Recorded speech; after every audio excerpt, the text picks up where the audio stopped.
मैना बोली कि तेरा झूठा मोह जगत से और तोते से बोली मैना, और गैरों से मतलब क्या है, अपनों से बच के रहना।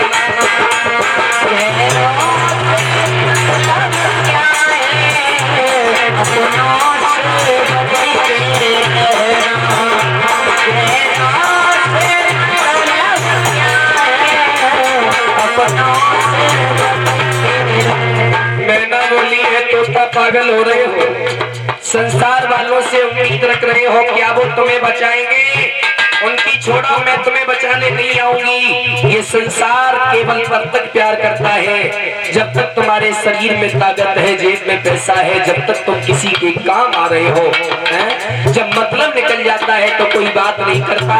यहाँ तो मरने और जीने की बात हो रही है। तेरा झूठा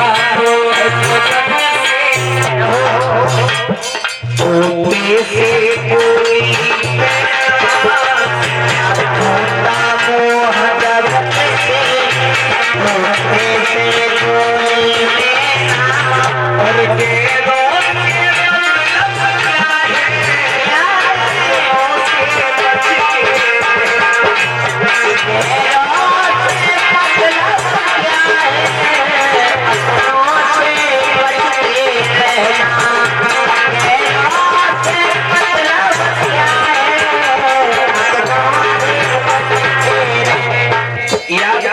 माताओं, परीक्षित महाराज यहाँ बड़े हैं सम्मानी लोग बैठे हुए हैं, पढ़े लिखे बैठे हैं।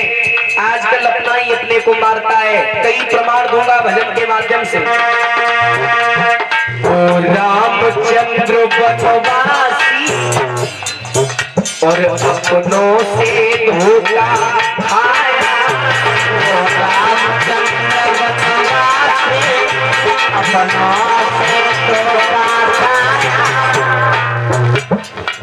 रामचंद्र वनवासी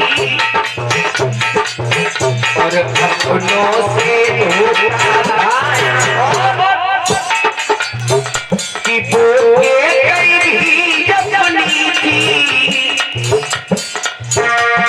वो कई भी अपनी थी, जिसने वनवास बढ़ाया।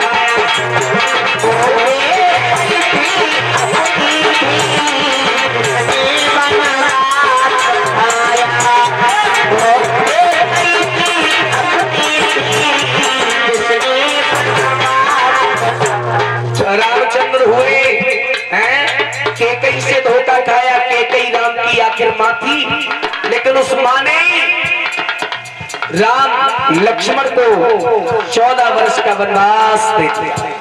गैरों की बात कौन करता है, गोरे गोरे रंग को गुमान का है बाबरे, रंग तो पतंग क्षण भर में उड़ जाएगा। और कहत कबीर जा जीवन की कौन आस, अंत में जा हार मास कूकरा। याद कर लेना भक्तों, द्वापर में कृष्ण हुए थे और जन्म जेल में पाया।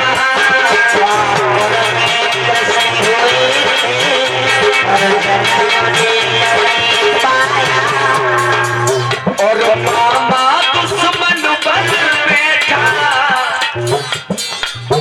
कि मामा दुश्मन बन बैठा, खाबो भी पड़ा।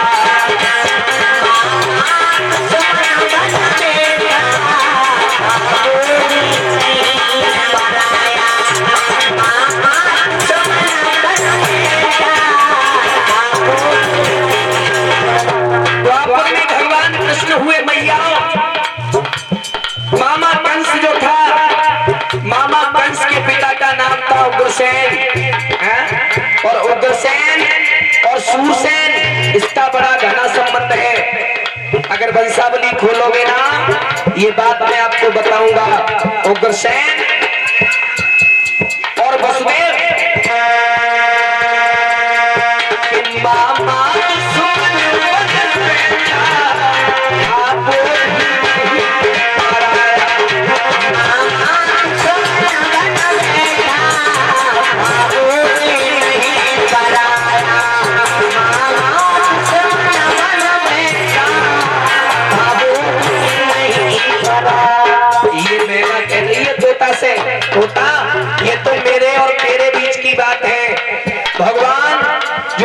पर भरोसा करते थे उन अपनों को भगवान ने देखा होगा, उनके अपनों ने उनका साथ नहीं दिया।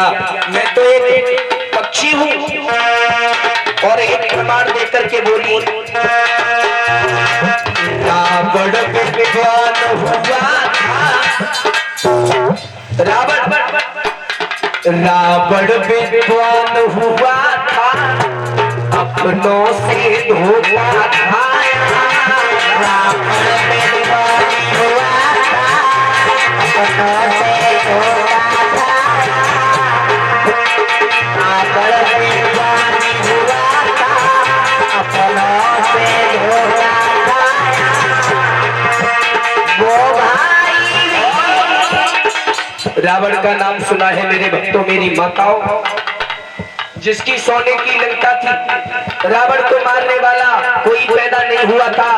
राम के बस की बात नहीं थी कि रावण को मारे, लेकिन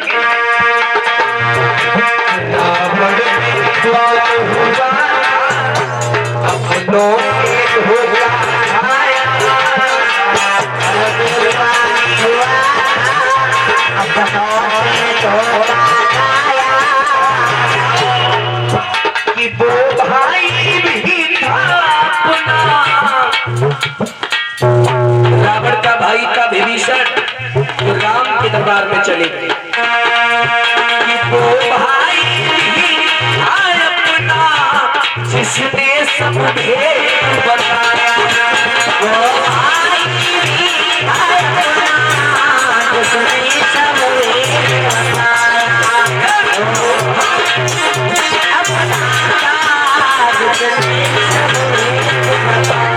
आजकल गैरों की छोड़ो माताओं भाइयों, अपने अपने को मारते हैं। ये बात कलयुग की नहीं है, त्रेता युग, द्वापर, सतयुग। तोता से मैना बोली है, तेरा झूठा मोह से, और तोता से बोली गैरों से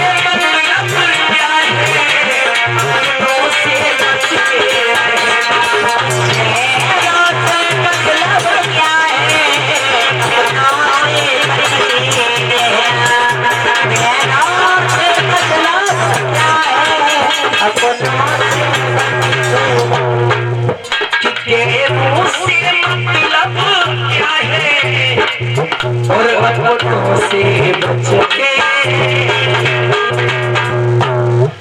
आज दक्ष प्रजापति को भगवान ने जीवन दान दिया है। सूजी समझा रहे हैं 88,000 ऋषियों। आज सती जी की अस्थियों को लेकर के भोले बाबा जब आगे बढ़ते हैं, भगवान विष्णु कहने लगे अगर इस मुर्दे रूपी अस्थि को भोले बाबा लेके चलते रहे तो रोते रोते रोते रोते इतने आंसू जमीन पर गिर जाएंगे कि महाप्रलय हो जाएगी। भोले बाबा का रोना अशुभ है, इन्हें रोना नहीं चाहिए।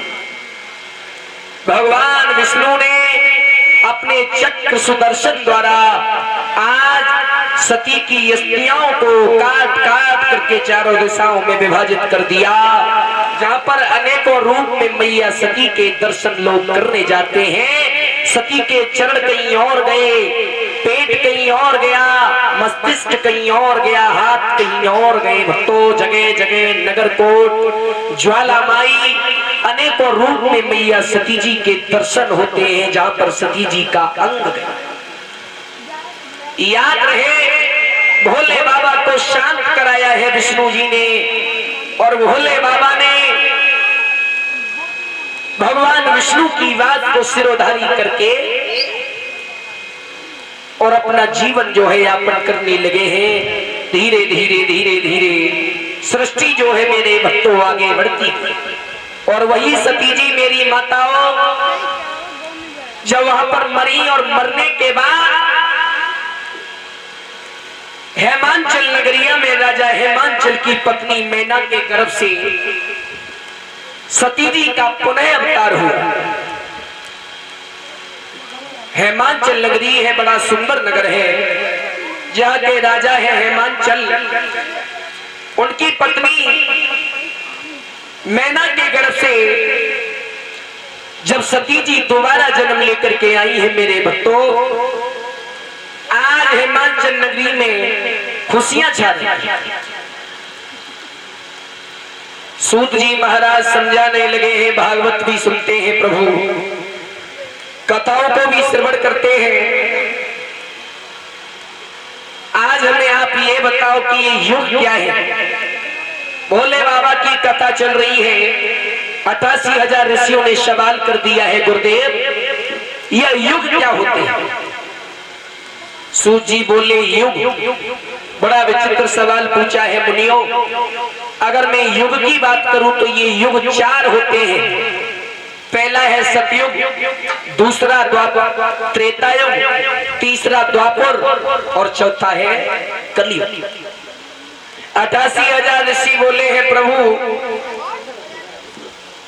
ये बताइए इनका क्या समय है और कितने समय तक ये रहते हैं, और कितना समय भी आए जिसमें इंसान की उम्र कितनी है, कितनी वर्ष तक इंसान जीता था और जिएगा और जीता रहेगा। परीक्षित महाराज ध्यान देने वाली बात है, युग 4 होते हैं। निर्धारित समय को युग कहते हैं, निर्धारित समय को युग कहते हैं। सबसे पहले युग कौन सा आया? सबसे पहले युग आया हमारा सतयुग। और सतयुग कब तक रहा, इसकी उम्र कितनी थी? कवि ने बड़ी सुंदर कल्पना की है और लिखा है साफ साफ शब्दों में, जिसका प्रमाण श्रीमद् भागवत गीता में मिलता है। कलयुग जो था परीक्षित महाराज 17,28,000 वर्ष तक रहा। कितना? 17,28,000 वर्ष तक रहा सतयुग, जो सबसे बड़ा था। 17,28,000 वर्ष तक रहा जब, उस समय आदमी की उम्र 1,00,000 वर्ष होती थी। सतयुग की बात कर रहा हूं। इंसान 1,00,000 वर्ष तक जीता था। परीक्षित महाराज, मेरी माताओं, आज तक किसी ने बताई नहीं होगी, मैं बता रहा हूं, याद कर लेना। 1,00,000 वर्ष कुछ हो गया, लेकिन आज कलयुग में इंसान 1,00,000 तो छोड़ो, 100 वर्ष को पूरा नहीं कर पा रहा। 1,00,000 वर्ष तक इंसान जीता था सतयुग में। और इंसान, आदमी की लंबाई जो होती थी मेरी माताओं भाइयों, 32 फीट होती थी, जिसमें पुण्य 100% था, पाप बिल्कुल नहीं था। सतयुग पुण्य जो था 100% था, पाप बिल्कुल नहीं था। ये सत्य, पाप नाम की कोई चीज नहीं थी, क्योंकि बड़े बड़े सन्यासी, बड़े बड़े महात्मा थे, वहां पर पापी कोई नहीं था। और पाप जो करता था उसे उसका दंड तुरंत मिलता था। इसलिए पुण्य जो था वहां बरकरार था, पाप नाम की कोई जगह नहीं थी। और मालूम है, सतयुग में जब पुण्य 100% हो गया, उस समय वहां मेरी माताओं भाइयों, बर्तन जो होते थे, वो बर्तन जो होते थे बड़े अच्छे बर्तन होते थे। सोना ही सोना नजर आता था, जहां पर सोने के बर्तन अपनी चमक को प्रदर्शित करते थे। और जिसमें तीर्थ स्थान जो था केवल एक था, पुष्कर। पुष्कर नाम सुना होगा आपने, जहां ब्रह्मा जी का मंदिर बना हुआ है। लोग वहां ब्रह्मा जी की पूजा करते थे। सतयुग की बात कर रहा हूं। और जिसमें जो अवतार हुए वो कौन कौन से हुए, याद कर लेना, हमारे बुजुर्ग बैठे हैं। सतयुग में पहला अवतार हुआ मत्स्य अवतार। मत्स्य अवतार लेकर के भगवान हरि ने मनु की नौका को घनघोर तूफान महाप्रलय से बचाया। मत्स्य अवतार, मछली का अवतार लेकर। दूसरा अवतार सतयुग में हुआ भगवान का बराह अवतार। बराह अवतार लेकर के भगवान ने हिरण्यकश्यप के भाई हिरण्याक्ष, जो पृथ्वी को पाताल में ले जा रहा था, और जब पाप बढ़ गया तो बराह अवतार लेकर के भगवान ने सूकर का अवतार लेकर के पृथ्वी को बचाया। तीसरा अवतार हुआ था भगवान का नरसिंह अवतार। नरसिंह अवतार लेकर के हिरण्याक्ष के भैया हिरण्यकश्यप, जिसका पुत्र था प्रहलाद, हिरण्यकश्यप का वध किया अपने भक्त प्रहलाद की खातिर। शेर का अवतार लेकर के, जिसे नरसिंह कहा गया। नर माने पुरुष इंसान और सिंह माने शेर। जिनका आधा शरीर, मुख जो था एक सिंह का था, बाकी शरीर जो था एक देव। सतयुग की बात कर रहा हूं। सतयुग चला गया, उसके बाद आया त्रेता युग। अवतार सब भगवान के हुए हैं और एक अवतार नहीं हुआ, भगवान के 23 अवतार हुए हैं, 23 अवतार। और 24वां अवतार इस कलयुग में होगा, वो भी बताऊंगा, याद कर लेना परीक्षित महाराज। जब सतयुग चला गया तो नंबर आ गया त्रेता युग का। त्रेता युग हमारा कब तक रहा? त्रेता युग हमारा 12,96,000 वर्ष तक रहा। उस समय आदमी 10,000 वर्ष तक जीता था, जिसमें लंबाई 21 फीट होती थी, पुण्य 75% था, तो पाप 25% हो गए। त्रेता युग। जबकि सतयुग में बिल्कुल पाप नहीं था। त्रेता युग में कुछ पापी पैदा हुए, रावण पैदा हुआ जो अत्याचारी था, बड़े बड़े राक्षस पैदा हुए। इसकी उम्र जो थी 12,96,000 वर्ष तक रहा ये कलयुग, त्रेता युग। इसमें जो बर्तन होते थे मेरी माताओं, वो चांदी के होते थे, जिसमें तीर्थ स्थान था नैमिषारण्य क्षेत्र। त्रेता में नैमिषारण्य क्षेत्र था, जहां लोग अपने दर्शन विचित्र करते। याद रहे श्रोताओं, नैमिषारण्य क्षेत्र, ये बात याद करने की है, जहां पर लोग दर्शन करने के लिए जाते थे। और त्रेता युग में अवतार जो हुए, पहला अवतार हुआ भगवान का 52 अवतार, जो 52 अंगुल बन करके राजा बलि की परीक्षा लेने के लिए, राजा बलि की परीक्षा को लिया। राजा बलि को पाताल का राजा बना दिया। राजा बलि अपनी परीक्षा में पास हो गए। ये भगवान 52 अवतार लेकर के आए, जिनका शरीर का आकार 52 अंगुल का था। ब्राह्मण बनकर के भगवान ने राजा बलि का उद्धार किया। दूसरा अवतार हुआ भगवान का राम अवतार। राम अवतार लेकर के भगवान ने रावण को ध्वस्त कर दिया और सीता को वापस दिया। तीसरा अवतार हुआ भगवान का परशुराम। परशुराम अवतार लेकर के भगवान ने क्षत्रियों को 21 बार पृथ्वी से खाली कर दिया, जहां पर क्षत्रियों का नामो निशान नहीं रहा। त्रेता युग की बात कर रहा हूं। त्रेता युग चला गया, द्वापर चला गया। उसके बाद त्रेता युग के जाने के बाद नंबर आ गया परीक्षित महाराज द्वापर युग। जब द्वापर युग आया तो द्वापर युग कब तक रहा? द्वापर युग हमारा जो था महाराज, अपने निर्धारित समय से द्वापर युग 8,64,000 वर्ष तक रहा, जिसमें आदमी की उम्र 1,000 वर्ष होती थी, आदमी की लंबाई 11 फीट होती थी, पुण्य 50% था, तो पाप भी 50% हो गया, 50। द्वापर में जब पुण्य 50% हो गया, पाप 50% हो गया, जिसमें तीर्थ स्थान जो बताया है वो है कुरुक्षेत्र। कुरुक्षेत्र का नाम सुना होगा।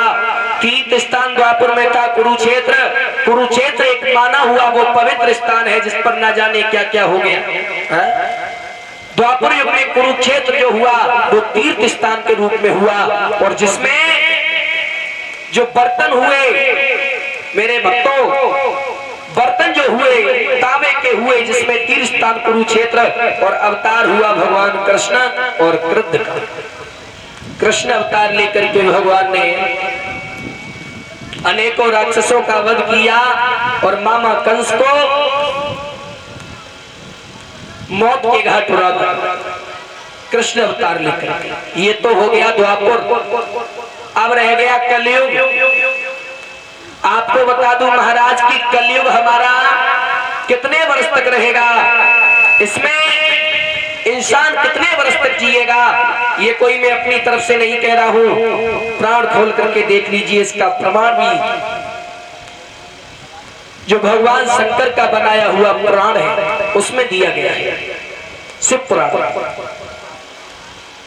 कलयुग के बारे में बताया है तो कलयुग हमारा 4,32,000 वर्ष तक रहेगा, जिसमें आदमी की उम्र 100 वर्ष होगी, लंबाई 7 फीट, पुण्य 25%, तो पाप 75%।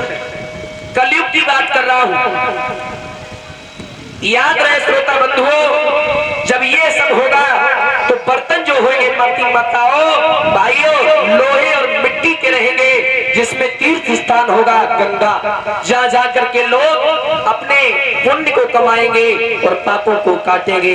जो गंगा आपको दर्शाया गया है ये कलयुग में दिया है, ये एकमात्र ऐसा तीर्थ स्थान है जहाँ लोग अपने विचारों को रखते हैं और अपना जीवन धन्य बनाते हैं। जिसमें अवतार जो होंगे वो मैं आपको बता दूं, कलिक नाम से श्री हरि विष्णु यशा नामक ब्राह्मण के घर में भगवान का अवतार होगा।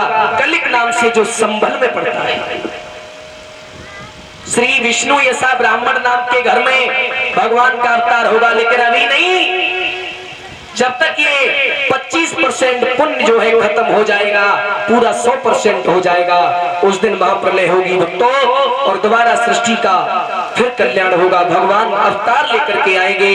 अभी तो कलयुग का प्रथम चरण है। जब घनघोर कलयुग आएगा ना, तो चने के पेड़ पर लोग माताओं सीढ़ियां लगा करके चढ़ेंगे। अब बताओ इंसान कितना छोटा होगा। ये मैं नहीं कह रहा हूं, स्पष्ट प्रमाण दिया गया है भक्तों। युग जो है हमारे इसी तरह चले। बोल लीजिए प्यारा भजन ताली बजा करके, उसके बाद आगे की कथा और ताली बजा करके बोले।